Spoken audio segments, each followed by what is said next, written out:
Sa loob ng ating solar system, may isang planeta na matagal nang tinatawag ng mga scientist na evil twin ng Earth. Hindi dahil magkapareho sila ng itsura, kundi dahil halos pareho sila ng laki, timbang at komposisyon. Pero habang ang Earth ay puno ng buhay, ang planetang ito naman ay naging literal na impyerno. At ang pangalan nito ay Venus. Sa unang tingin parang ordinaryong maliwanag lang itong bituin sa gabi. Sa katunayan, ito pa nga ang isa sa pinakamalinaw na bagay na nakikita natin sa kalangitan pagkatapos ng buwan. Pero wag kang papalin lang dahil ang Venus ay may kakaibang katangian. May kakayahan ng planetang ito na tunawin ang bakal, durugin ang spacecraft at pumatay ng probe sa loob lang ng ilang minuto. Ganun pa man. At noong panahon ng Cold War, isang bansa ang paulit-ulit na nagtangkang pasukin ng planetang yun. At ito ang Soviet Union. Habang abala ngayon ang modernong mundo sa Mars at posibilidad ng future colonies doon, noong 1960s ay may kakaibang naganap. Mas nakafocus ang mga siyentipiko noon sa Venus at hindi sa Mars. Pero bakit? Pero bago tayo magsimula, huwag kalimutang i-like ang video na ito. Malaking bagay na ito para sa aming mga content creator. Maraming salamat at ngayon simulan na natin. Dahil noon pa man, alam na ng mga astronomer na malamig at tuyot ang Mars. Kita na kasi ito gamit ang malalakas na telescope mula sa Earth. Pero ang Venus, iba ang sitwasyon. Hindi makita ang surface nito. Natatakpan kasi ito ng sobrang kapal na ulap na parang permanenteng bagyo. At dahil doon maraming scientist noon ang nagsimulang mag-isip kung ano ba talaga ang nasa ilalim nito. May ilan na naniwalang baka tropical jungle world ito. Isang basang planeta na puno ng ulan, swamp, kakaibang halaman at alien creatures. Dahil mas malapit ito sa araw kaysa Earth, iniisip ng iba na baka mas mainit lang ng kaunti pero posible pa ring may buhay. Pero may ibang scientist ang nagbabala. Isa na rito ang sikat na astronomer na si Carl Sagan. Ayon sa kanyang analysis, posibleng hindi paradise ang Venus, kundi isang napakalalang greenhouse world. Ibig sabihin maaaring nakulong ang init sa atmosphere nito hanggang tuluyang mawalan ng kontrol ang klima ng planeta. At nang dumating ang mga Soviet probe, doon nagsimulang mabunyag ang katotohanan. Noong kasagsagan ng space race, hindi lang science ang habol ng United States at Soviet Union. Isa rin itong labanan ng pride, propaganda at global dominance. Nauna nang nagulat ang mundo nang ilunsad ng Soviet Union ang Sputnik 1 launch, ang kauna-unahang artificial satellite sa kasaysayan. Sumunod naman ang pagpapadala nila kay Yuri Gagarin bilang unang tao sa kalawakan. Kaya natural lang na gusto rin nilang maunang makarating sa Venus. Pero sobrang hirap ng misyon na yun. Tandaan, wala pang advanced computers noon gaya ngayon. Wala pang modern AI navigation, high-speed processors, o sophisticated simulations. Karamihan sa calculations ay ginagawa gamit ang primitive computers at mathematical estimates. Pero kahit ganoon, itinuloy pa rin ng Soviet engineers ang isa sa pinakaambisyosong proyekto ng kanilang panahon, ang Venera program. Isa itong serye ng Soviet space missions na espesyal na ginawa para pag-aralan ng Venus. At sa totoo lang,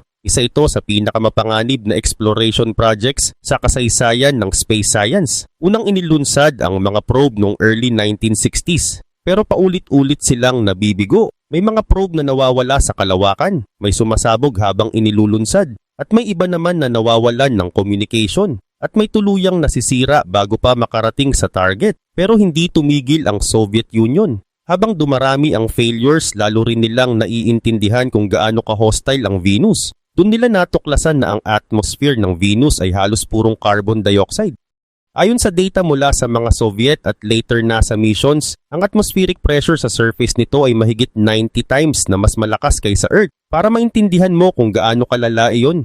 Parang dinadaganan ka ng bigat ng halos 1 kilometer ng tubig sa ilalim ng dagat. At hindi lang pressure ang problema. Ang average temperature sa surface ng Venus ay umaabot ng higit 800 degrees Fahrenheit o mahigit 460 degrees Celsius. Mas mainit pa ito kaysa Mercury, kahit mas malapit ang Mercury sa araw. Pero bakit? Dahil sa runaway greenhouse effect. Ayon sa mga planetary scientists at data mula sa NASA, nakulong ang init sa atmosphere ng Venus dahil sa sobrang kapal ng carbon dioxide. At habang lalong umiinit ang planeta, lalo ring nawawala ang kakayahan nitong magpalamig.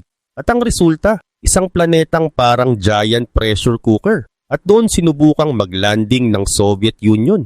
Noong 1970s, nagsimulang magkaroon ng breakthrough ang Venera missions. Hindi lang sila basta lumalapit sa Venus, unti-unti na silang nakakapasok sa atmosphere nito. At habang pababa ang mga probe, may natuklasan silang nakakagulat.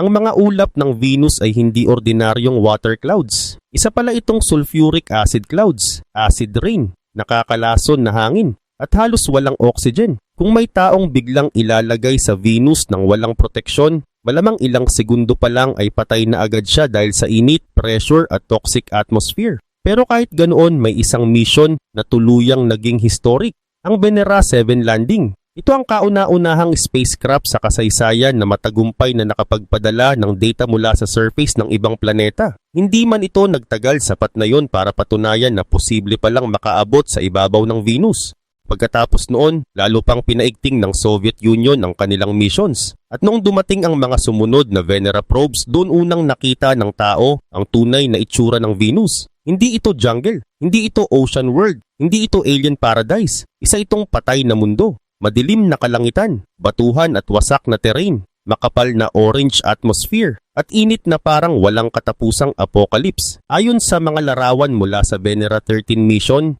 ang surface ng Venus ay parang kombinasyon ng volcanic wasteland at industrial furnace. Ang ilang probes ay tumagal lang ng halos 1 oras bago tuluyang nasira ng matinding kondisyon. At yun ang dahilan kung bakit halos wala nang bumalik doon pagkatapos. Hindi dahil walang interes ang mga scientists, kundi dahil napakahirap at napakamahal gumawa ng spacecraft na kayang mabuhay sa Venus. Sa katunayan, hanggang ngayon isa pa rin ito sa pinakamahirap na lugar na puntahan sa solar system. Pero kahit napakadelikado nito, nananatiling mahalaga ang Venus sa modern science. Bakit?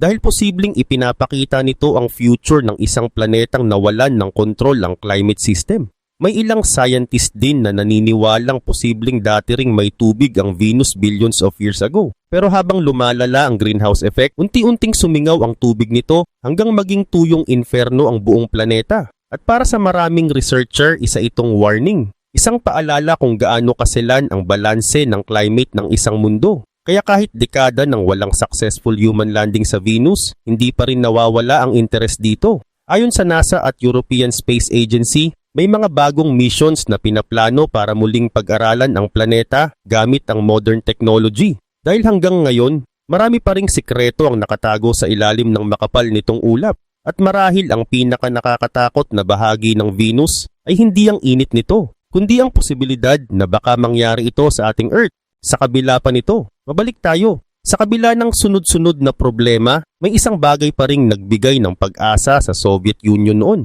Yun ay yung umabot sa Venus ang kanilang mga probe. Hindi nga lang nila nakuha ang pinaka-importanting bahagi ng misyon. Parehong nawalan ng communication ang mga unang Soviet spacecraft bago pa man makapagpadala ng maayos na impormasyon pabalik sa Earth. Para kang nagpadala ng explorer sa isang misteryosong isla. Pero naputo lang tawag bago niya masabi kung ano ang nakita niya.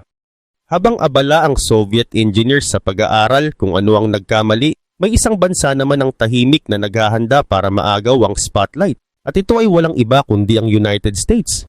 Noong 1962, inilunsad ng NASA ang isang misyon na magpapabago sa pananaw ng tao tungkol sa Venus, ang Mariner 2. Ito ang kauna-unahang successful planetary flyby mission sa kasaysayan. Hindi ito naglanding sa surface pero sapat na ang paglapit nito para makuha ang unang totoong datos tungkol sa planeta. At ang natuklasan nila ay mas malala pa kaysa sa inaasahan.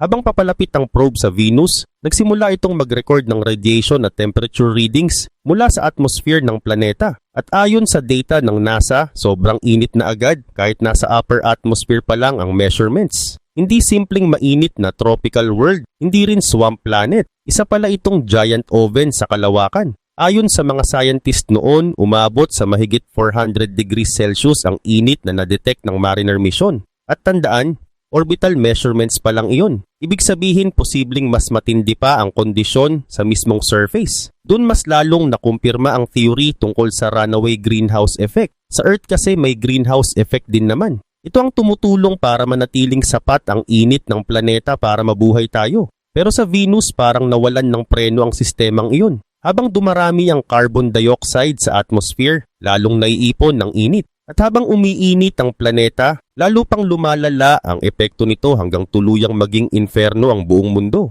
Pero hindi lang init ang problema. May isa pang natuklasan ng Mariner 2 na ikinagulat ng mga scientist. Napakataas pala ng cloud layer ng Venus. Ayon sa data ng mission, umaabot ito ng halos 80 kilometers pataas. Para mo nang tinakpan ng napakalaking kumot ang buong planeta. At dahil sobrang kapal ng ulap, halos walang direktang makita ang mga telescope sa surface nito. Kaya kahit may bagong impormasyon na ang NASA, nananatili pa ring misteryo ang totoong itsura ng Venus noon.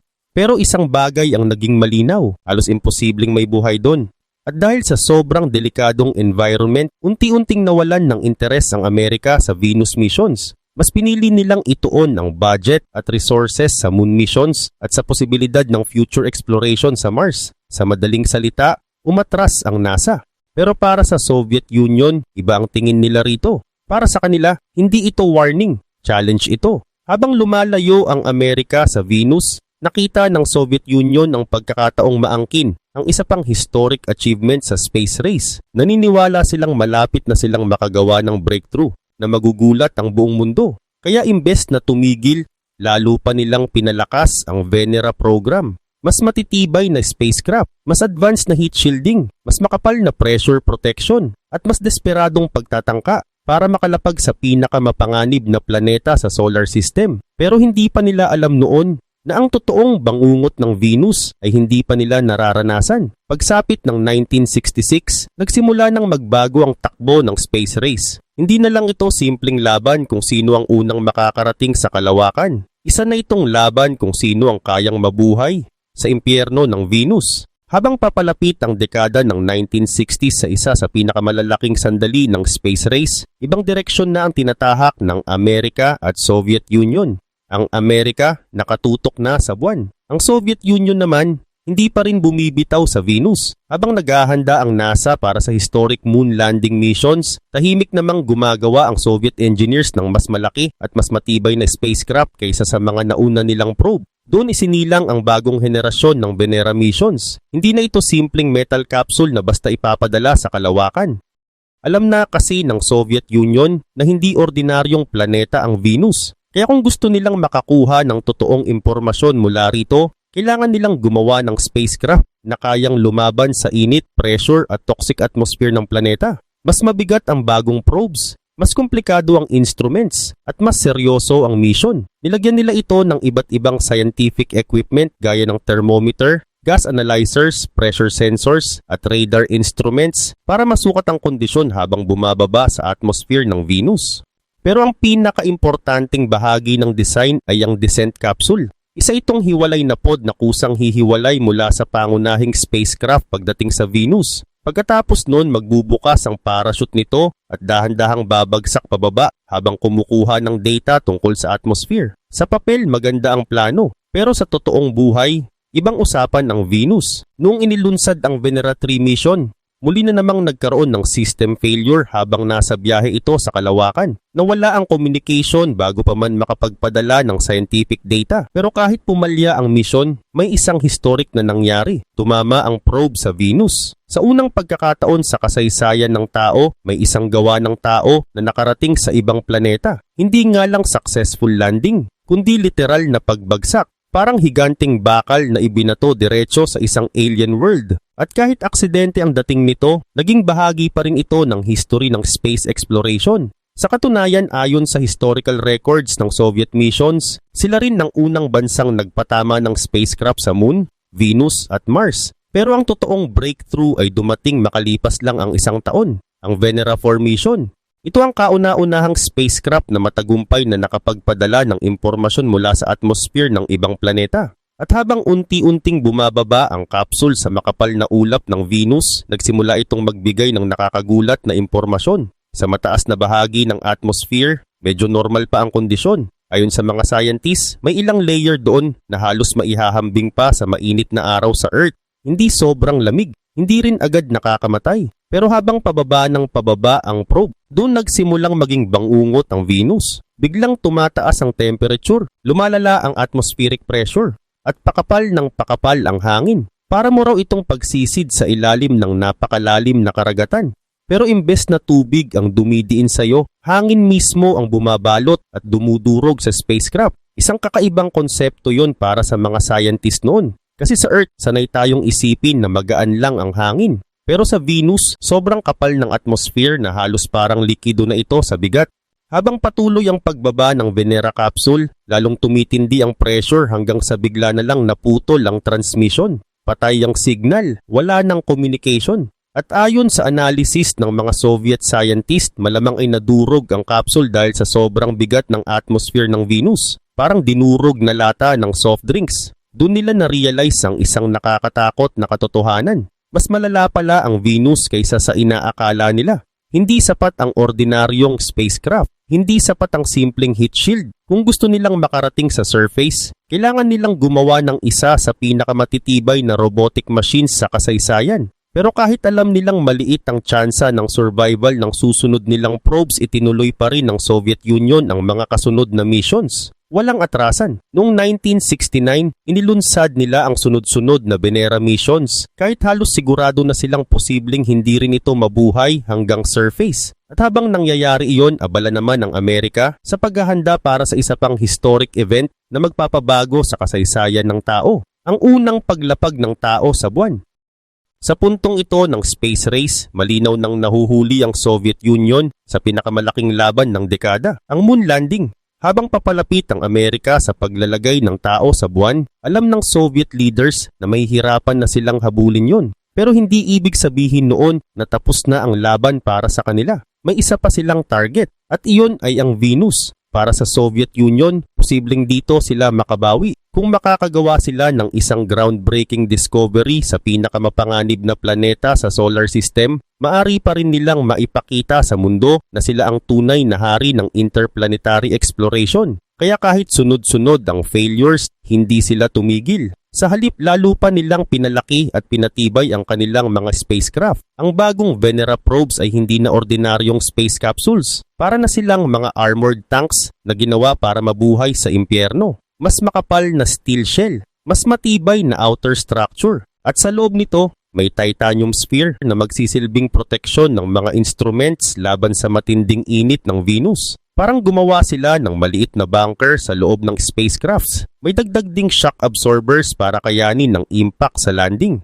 Dahil sa totoo lang, hindi na sigurado ang Soviet engineers kung posible pa bang makababa ng maayos sa Venus gamit ang ordinaryong parachute systems. At tama nga sila. Noong 1970, dumating ang isa sa pinakaimportanteng mission sa kasaysayan ng Venus exploration, ang Venera 7 mission. Habang bumababa ang spacecraft sa atmosphere ng Venus, maayos pa noong una ang lahat. Nag-deploy ang parachute at nagsimulang bumagal ang capsule. Pero maya-maya lang, nagkaroon ng problema. Ayon sa analysis ng Soviet engineers, maaring napunit o natunaw ang parachute dahil sa sobrang init at pressure ng atmosphere. At dahil doon biglang bumagsak ang probe. Parang batong inihulog mula sa langit, mabilis, walang kontrol, diretso sa surface ng Venus. Sa Earth, siguradong wasak agad ang isang spacecraft kapag ganoon ang landing. Kaya noong mawala ang malinaw na signal ng Venera 7, inakala ng mga observer sa Soviet Union na isa na naman itong failure. Pero may napansin silang kakaiba. May mahina pa ring transmission. Sira man ang antena at bugbog ang spacecraft, buhay pa ito. At doon unang nakapagpadala ng direktang impormasyon mula sa surface ng Venus ang tao. Ang data na yon ang tuluyang nagkumpirma sa bangungot na kinatatakutan ng mga scientists. Ayon sa measurements ng probe, umaabot sa halos 475 degrees Celsius ang init sa surface ng Venus. Para maintindihan mo kung gaano yon kainit,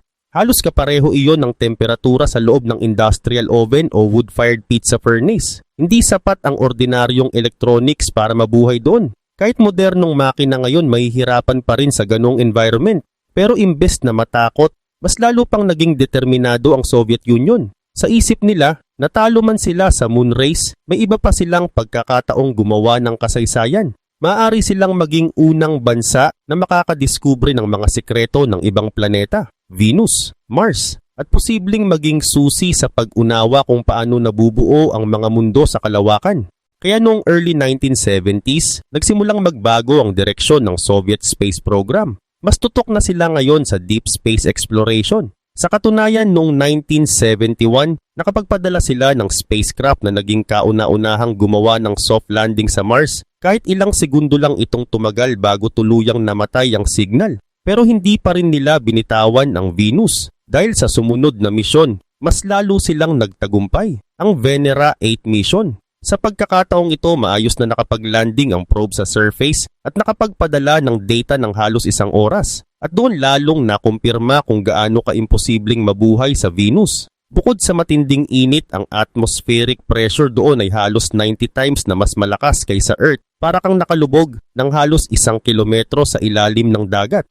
At hindi pa dyan natatapos. Ang lower atmosphere ng Venus ay puno rin ng sulfuric acid. Parehong chemical na ginagamit sa loob ng car batteries. Sa madaling salita, halos lahat ng aspeto ng Venus ay gustong sirain ng spacecraft mo. Init, pressure, acid, toxic gases. Pero may isang bagay na natuklasan ng Venera 8 na lalong nagpabaliw sa Soviet engineers. May sapat palang liwanag sa surface ng Venus. Ibig sabihin, posibleng kumuha ng litrato. At kung magtatagumpay sila, iyon ang magiging kauna-unahang larawan mula sa ibabaw ng ibang planeta. Kaya para sa susunod na misyon, gumawa ang Soviet Union ng mas kakaibang spacecraft kaysa dati, ang Venera 9 mission. Halos 5 tonelada ang bigat nito, kasing bigat ng isang adult African elephant. Pero ang pinaka-importanting pagbabago ay ang landing system. Napansin kasi ng Soviet engineers na kahit bumagsak ng napakabilis ang Venera 7, gumana pa rin ito kahit paano. Kaya naisip nila, paano kung hindi na lang sila gumamit ng malaking parachute? Sa halip, gagamitin nila mismo ang sobrang kapal ng atmosphere ng Venus para pabagalin ng spacecraft. At doon nila ginawa ang bagong aerodynamic design ng Venera 9. Sa Venus kasi, kakaiba ang atmosphere. Sobrang kapal nito na halos parang tubig ang pakiramdam kaysa ordinaryong hangin. Kaya habang bumabagsak ang spacecraft, natural itong bumabagal dahil sa matinding resistance ng atmosphere. At pagkatapos ng lahat ng failures, aksidente at halos imposibleng missions, sa wakas, nagtagumpay sila. Noong 1975, unang nasilayan ng tao ang totoong surface ng Venus. Hindi painting, hindi imagination ng artist, kundi totoong larawan mula sa ibang planeta. At ang nakita nila ay isang tahimik, madilim at parang patay na mundo na mistulang dulo ng apocalypse. Ang unang litrato mula sa Venus ay hindi kagaya ng inaasahan ng maraming tao noon. Walang alien city, walang kakaibang halaman, walang gumagalaw na nilalang. Sa halip, ang nakita ng mundo ay isang tahimik na lugar na puro bato, alikabok at wasak na terrain. Parang isang abandonadong volcanic wasteland. Pero kahit simple lang ang itsura nito, napakalaki ng ibig sabihin ng mga larawang iyon. Dahil sa unang pagkakataon sa kasaysayan ng tao, nakakita tayo ng totoong larawan mula sa ibabaw ng ibang planeta. Ang unang image mula sa Venera 9 mission ay nagpapakita ng matutulis na bato at parang buhanging lupa sa paligid ng lander. Hindi ito visually spectacular, pero para sa mga scientist noon, isa itong napakalaking tagumpay. Pagkatapos nito, dumating naman ang Venera 10 mission, makalipas lang ang ilang araw. At iba naman ang itsura ng lugar na napuntahan nito. Mas patag ang terrain. Mas kaunti ang malalaking bato. At ayon sa analysis ng mga scientists, posible raw na sinaunang lava flow ang lugar na yon. Ibig sabihin matagal nang may matinding volcanic activity sa Venus. At hanggang ngayon may ilang researcher na naniniwalang posible pa ring aktibo ang ilang bulkan doon. Pero kahit nagtatagumpay na ang Soviet Union sa pagkuha ng larawan mula sa Venus, hindi pa rin madali ang bawat misyon. Isa sa pinakamalaking problema nila ay ang camera system mismo. Sa sobrang init ng atmosphere ng Venus, kailangang protektado ang camera habang bumababa ang spacecraft. Kung hindi, maaaring matunaw o masira agad ang lens bago pa makarating sa surface. Kaya gumawa sila ng automated protective covers para takpan ang camera habang nasa descent. Ang problema, hindi ito laging gumagana. Sa ilang missions gaya ng Venera 11 mission at Venera 12 mission, nagkaroon ng failure sa lens cap system. Buhay ang spacecraft, maayos ang landing, pero hindi nabuksan ng tama ang camera covers. Kaya walang malinaw na larawan na nakuha. Parang nagpunta ka sa pinakamapanganib na lugar sa solar system, pero nakalimutan mong alisin ang takip ng camera. Pero makalipas ang ilang taon, dumating ang isa sa pinaka-successful na Venus mission sa kasaysayan, ang Venera 13 mission. At ito ang misyon na tuluyang nagbigay sa mundo ng pinakadetalyadong tingin sa Venus. Sa unang pagkakataon, nakakita ang tao ng colored images mula sa ibabaw ng ibang planeta. At nang lumabas ang mga larawan, mas lalo itong naging kakaiba. Orange na kalangitan, mapusyaw na batuhan, at isang tanawing parang hindi talaga para sa tao. Ayon sa data ng mission, naglanding ang probe malapit sa gilid ng mataas na terrain o parang cliff area. Kaya mas naging malinaw ang pakiramdam ng depth sa mga larawan. At doon mas ramdam ng mga scientist na totoong lugar ito. Hindi drawing, hindi computer art kundi isang aktwal na mundo sa kalawakan. Makikita rin sa mga larawan ang bahagi ng mismong spacecraft kasama ang kakaibang metal structures sa ibaba nito na parang may ngipin. Hindi lang yun design, may purpose yun. Nilagyan kasi ng Soviet engineers ng metal fins at stabilizers ang landing system para hindi masyadong umikot o mag-shake ang probe habang bumabagsak sa makapal na atmosphere ng Venus. Dahil kapag nawalan ng stability ang spacecraft habang landing, posibleng tuluyan itong bumaliktad o masira bago pa makapagpadala ng data. Pero hindi lang pictures ang mission ng Venera 13. May dala rin itong drilling system. Oo, literal na nag-drill ito sa lupa ng Venus. Kumuha ito ng soil samples para pag-aralan kung anong klaseng material ang bumabalot sa surface ng planeta. At ayon sa analysis, ang ilan sa mga bato sa Venus ay kahawig ng volcanic rocks sa Earth, lalo na ang solidified volcanic ash at basalt-type materials na karaniwang makikita rin sa ocean floors ng ating planeta. Ibig sabihin, posible talagang napakalakas ng volcanic history ng Venus. At may isa pang bagay na ginawa ang Venera 13 na bihirang pag-usapan ngayon. May dala itong microphone. Kaya sa unang pagkakataon, narinig ng tao ang tunog mula sa ibabaw ng Venus.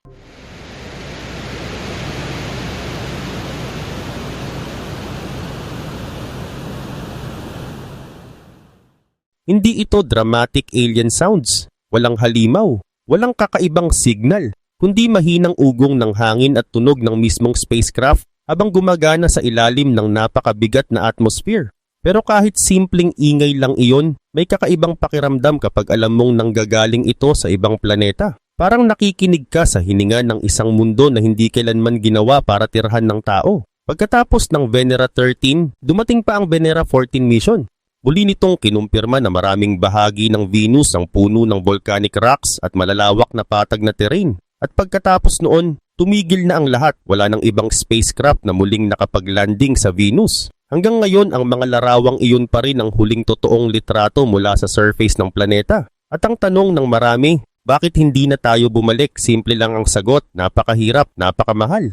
At napakaliit ng reward kumpara sa risk. Sa Mars, kayang tumagal ng mga rover ng ilang taon. Nakakapaglakbay pa sila ng kilometro-kilometro habang patuloy na nag-aaral ng environment. Pero sa Venus, ang pinakamatagal na na-survive ng isang Venera lander ay halos 2 oras lang. 2 oras. Pagkatapos ng napakamahal at napakadelikadong misyon. Dagdag pa rito, unti-unti ring bumagsak ang Soviet Union noong late 1980s hanggang early 1990s. Nagbago ang priorities ng bansa, humina ang economy at naapektuhan ang kanilang space program. Samantala, mas pinili naman ng NASA na mag-focus sa Mars at ibang mas practical na missions. At sa totoo lang mahirap kumbinsihin ang mga government officials na gumastos ng bilyon-bilyong dolyar para sa isang mission na baka ilang minuto lang mabuhay. Kaya hanggang ngayon, nanatiling halos hindi naaabot ang Venus. Napakalapit nito sa Earth sa cosmic scale. Pero parang kabilang ito sa ibang klase ng mundo. Isang planeta na minsang pinangarap ng tao na baka may buhay. Pero nauwi bilang isa sa pinakamapanganib na lugar na natuklasan natin sa buong solar system.